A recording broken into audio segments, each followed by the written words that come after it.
हाय, hello, नमस्कार. जय सेवालाल. आज मी तुमच्यासाठी घेऊन आले आहे बंजारा स्पेशल सळोई. सळोई म्हणजे हा एक बकऱ्याचा रक्तीचाच प्रकार असतो.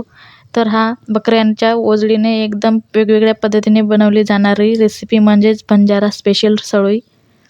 तर मी इथे एक कांदा, लसूण, अद्रक पेस्ट करून घेतलेली आहे. तेल गरम केलेले आहे 2 चम्मच. त्यामध्ये मी ही पेस्ट टाकून तेल सुटेपर्यंत भाजून घेऊया.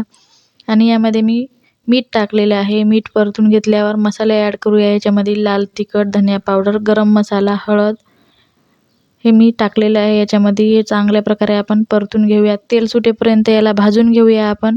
थोडंसं पाणी टाकून शिजवून घेऊया. आणि मी इथे घेतलेली आहे ओजरी घेतलेली आहे. तुम्ही याला काय म्हणता नक्की कमेंट्समध्ये सांगा. आम्ही ओजरी म्हणतो याला. याला मी गरम पाणी करून उकळून स्वच्छ धुवून घेतलेलं आहे. जोपर्यंत याचं पूर्ण खराब पाणी जात नाही तोपर्यंत मी याला 5-6 पाण्याने धुवून स्वच्छ केलेली आहे, कापून घेतलेली आहे. आणि ही आपण यामध्ये टाकून याला फिरवून घेऊया. मसाल्यामध्ये परतून घेऊया चांगल्या प्रकारे. थोडंसं आपण याला शिजू देऊया. इथे तेल सुटलेलं आहे आणि आता याच्यामध्ये शिजेपुरतं पाणी टाकून घेऊ आणि याला शिजू देऊया. इथे मी बकऱ्याचं रक्त घेतलेलं आहे.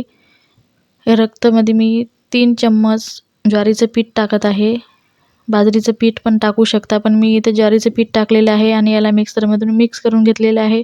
हाताने पण आपण याला मॅश करून घेऊ शकतो. मी इथे मिक्सरमध्ये पेस्ट केलेली आहे आणि आपण या सळोईमध्ये टाकून घेऊया. हे रक्त टाकून याला आपण मी वरून त्याच मिक्सरच्या भांड्यामध्ये पाणी टाकून पाणी टाकलेलं आहे आणि याला फिरवून घेत आहे हलक्या हाताने. ही मस्त घट्ट होते. कलर बघू शकता तुम्ही किती छान आलेला आहे. आणि रक्त आणि हे पीठ शिजेपर्यंत आपण याला शिजवून घ्यायचं. आणि एकदम घट्ट झालेली आहे आपली बंजारा स्पेशल सळोई. एकदा तुम्ही नक्की बनवून बघा. ज्वारीच्या भाकरीसोबत, पोळीसोबत खूप छान लागते. भाकरीसोबत तर खूपच छान लागते. तर एकदा ही रेसिपी तुम्ही ट्राय करा आणि नक्की बनवून बघा. खूप एकदम झणझणीत आणि एकदम स्पेशल सळोई बनून तयार आहे आपली. बघू शकता तुम्ही किती घट्ट झालेली आहे आणि खूप छान लागते ही सळोई. कोथिंबीर टाकून मी इथे सर्व केलेली आहे. तर व्हिडिओ आवडला असेल तर लाईक करा, शेअर करा, चॅनलला सबस्क्राईब करायला विसरू नका. धन्यवाद.